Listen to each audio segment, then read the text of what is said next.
नमस्कार,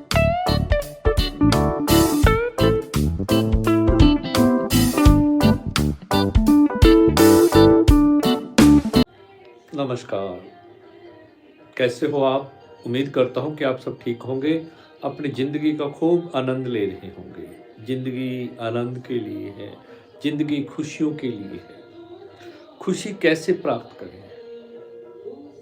जब हम सारा दिन कुढ़ते रहेंगे, सारा दिन दूसरों को लोगों को देखकर जलते रहेंगे, दूसरों की बातों को सुन के टेंशन में रहेंगे, तो खुशी जो आनंद है वो जीवन में नहीं आ पाएगा। खुश रहना है तो कुछ अपनी आदतों को सुधार लिए। उस सुधार के कारण we can live a happy life. Happy hormones जागने शुरू हो जाते हैं हमारे शरीर के अंदर। जब हम खुशी को बढ़ाएं, कैसे आनंद को भीतर से जगाएं। आनंद तभी आएगा जब हम उदार होंगे। उदार होना ही, उदार पैसे के लिए नहीं, उदार दूसरों को देखकर, अगर आप कोई दुखी को देखकर आप व्यथित होते हो और आपका मन करता है कि मैं इसकी सहायता करूं, तो आप उदार हो। जब आप सहायता कर देते हो तो आपको आनंद आना शुरू हो जाता है। भीतरी आनंद, चेतना और आनंद एक ही चीज है। जब हमारी चेतना उदार होगी, जब हम भीतर से उदार होंगे, तो हमें आनंद की प्राप्ति होगी। आनंद कहीं बाहर जाने से नहीं कि जंगलों में बैठकर हम भक्ति कर लें, जब किसी तीर्थ स्थान पे घूमे आते हैं तो आनंद आ जाए, नहीं आएगा, नहीं आएगा। जब हम तीर्थ स्थान पे जाते हैं, अब अपनी जो प्रेजेंट लाइफ है उसको थोड़ी देर के लिए भूल जाते हैं, परंतु जब घर वापस आते हैं हमारी फिर वही एक्टिविटीज स्टार्ट हो जाती हैं। तो ये टेम्परेरी आनंद होता है। मैं बात कर रहा हूँ परमानेंट आनंद की। आपके सामने कोई बच्चा आ गया, सर जब मैडम मैं फीस नहीं भर सकता, मेरी मदद कर दो। अगर आपके पास सोर्स हैं तो आप उसकी मदद कीजिए, आपको आनंद आएगा। वो बच्चा सारी जिंदगी आपके साथ जुड़ा रहेगा। जो उसके भीतर से दुआएं निकलेंगी ना, वो आपको एक पॉजिटिविटी देगी, एक वाइब्स निकलेंगी उसमें से और आप में से पॉजिटिव वाइब्स, और वही वाइब्स आनंद का कारण बनती है। हर किसी की मदद तो हम नहीं कर सकते। कोई चलकर हमारे पास आता है, वो किसी उम्मीद के साथ आता है कि ये बंदा मेरी मदद कर सकता है, तो इनकार मत करें। अगर नहीं सोर्स है तो जितना भी आपसे बन पड़ता है किसी तरीके से, जब किसी के पास ले जाओ कि फलानी संस्था बच्चों की फीस भरती है, जब फलाना व्यक्ति बच्चों की फीस दे देता है, तो you can take this child to him. अब मैं अपनी टीचिंग लाइफ के अंदर ना, जब मैं टीचर भी रहा हूँ, प्रिंसिपल भी रहा हूँ, गवर्नमेंट स्कूल में भी रहा हूँ, प्राइवेट स्कूल में, मेरे सामने भी यही सिचुएशन आती थी। कई बार तो मैं कईयों की फ़ीस अपने पास, अब जब जैसे प्राइवेट स्कूल में था, प्राइवेट स्कूल में बच्चे को जब पेरेंट्स पढ़ाने को तो मन होता है, पर कई बार उनके पास पैसा नहीं होता। मेरे पास आते, वो मेरे ऑफिस में आ जाते, सर पैसे नहीं हैं, मैं क्या कर सकता हूँ मैं आपके लिए। कहते सर आपके पास 1000 2000 हों, आप हम अपनी जेब से भर दो, हम आपको दे देंगे। मैं भर देता था,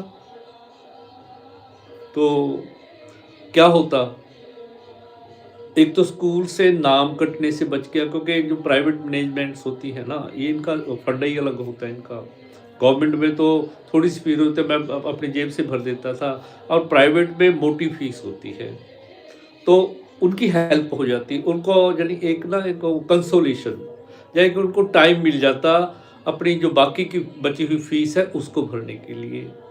खूब मैंने वर्दियाँ दी हैं, किताबें दी हैं। अब मेरे पास ना क्या करता हूँ, मैं आपको अपने एक्सपीरियंस शेयर करता हूँ। मेरे पास ये जो बुक सेलर नहीं होते, बड़े-बड़े पब्लिशर बुक्स दे जाते, सैंपल बुक्स, मैं उनको एक तरफ लिखवा लेता।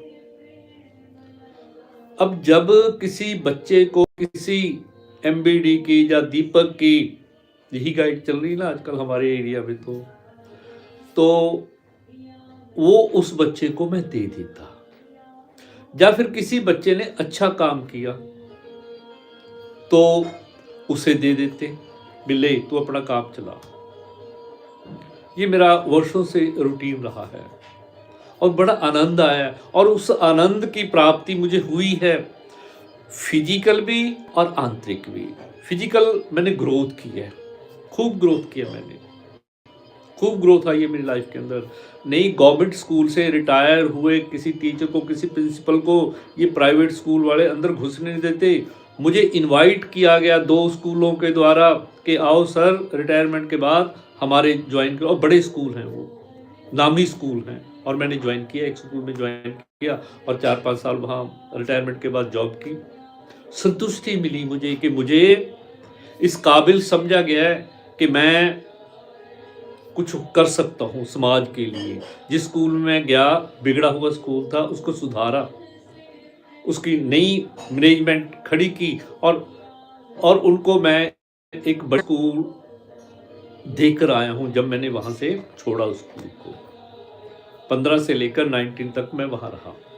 14 में रिटायर हुआ था नवंबर में, और जनवरी में मैंने ज्वाइन कर लिया था वहाँ। मैंने उनको कहा भी मुझे कुछ समय दे दो कि मैंने जो गवर्नमेंट से अपने लेने हैं, चीज़ें लेनी हैं, पैसा लेना है, उनको मैं सेटल कर लूँ, उसके बाद मैं आपको ज्वाइन कर लेता हूँ। तो ये होती है संतुष्टि। अगर आप समाज के अंदर अपने जिस क्षेत्र में आप काम कर रहे हो वहाँ पॉपुलर हो, यही पॉपुलरिटी आपको आनंद देती है। जब आप बाजार से गुजरो, हजारों लोग मिले आपको, कोई आपके फीट टच कर रहा है, कोई नमस्ते बुला रहा है, और रिटायरमेंट के बाद जब भी लोग आपके पास एडवाइस के लिए आते हैं तब भी आनंद आता है। एक तो ये चीज, उदार बनो। उदार बनने का दूसरा, दिन में ना थोड़ी देर सुबह या शाम को या रात को सोने से पहले ज्ञान मुद्रा लगाकर ध्यान में बैठ जाया करो। सुखासन लगा लो, वज्रासन लगा लो, पद्मासन लगा लो, और उसमें ना श्वासों पे ध्यान लगा लो, अपने श्वासों पे, आते जाते श्वासों पे, श्वासों को देखना है। और आपने एक चीज़ दोहरानी है कि मैंने सबको माफ़ किया, मैंने सबको माफ़ किया। किसी का नाम लेकर कह दो कि मैंने तुम्हें माफ़ किया, जो तूने मेरे साथ गलत कार्य किए, या तूने मेरे साथ जो गलत व्यवहार किया, या तूने मेरे साथ जो ठगी मारी, मैंने तुझे माफ़ किया। वही जो वेव्स आपके शरीर से निकलेंगी, आपके यहाँ से निकलेंगी ना, मन से निकलेंगी, ब्रेन से निकलेंगी, वो उस तक जरूर पहुँचेंगी। तो उसके मन में भी आपके प्रति पॉजिटिविटी ही जागेगी। करके देखना आपको, आपके कोई रिश्तेदार हो, कुछ भी हो, जिसने आपके साथ कुछ भी गलत मत किया, या आपने करना क्या, ध्यान मुद्रा ऐसे या ज्ञान मुद्रा में बैठ जाओ और उसे कहो, उसको सामने ले आओ, सामने यहाँ ले आओ, अपने माथे के बीचों बीच, कि मैंने तुम्हें माफ़ किया, मैंने तुम्हें माफ़ किया। जिस किसी ने भी मेरे साथ गलत व्यवहार किया, कोई मेरे साथ ठगी मारी, मैंने उन सब लोगों को माफ़ कर दिया। आपको आनंद मिलना शुरू हो जाएगा। क्षमा करना ही हमें मुक्त करता है अनेक प्रकार की ईर्ष्याओं से, अनेक प्रकार के तनावों से। जब आपने ना सामने उसकी पिक्चर रख ली और आपने कहना शुरू किया भी मैंने तुम्हें माफ़ किया, और परमात्मा का धन्यवाद किया करो इस अच्छी ज़िंदगी के लिए, अच्छे सुखों के लिए, कि मुझे इस काबिल समझा परमात्मा तूने कि मैं इस दुनिया में हूँ। आपका आशीर्वाद मेरे साथ बना रहे, ताकि मैं जो आपने मुझे ज़िंदगी दी है, जितनी भी है, 70 की है, 75 की है, 80 की है, 20 की है, 30 की है, जो आपने मुझे ड्यूटी लगाई है, मैं उन चीज़ों को आराम से कर सकूं।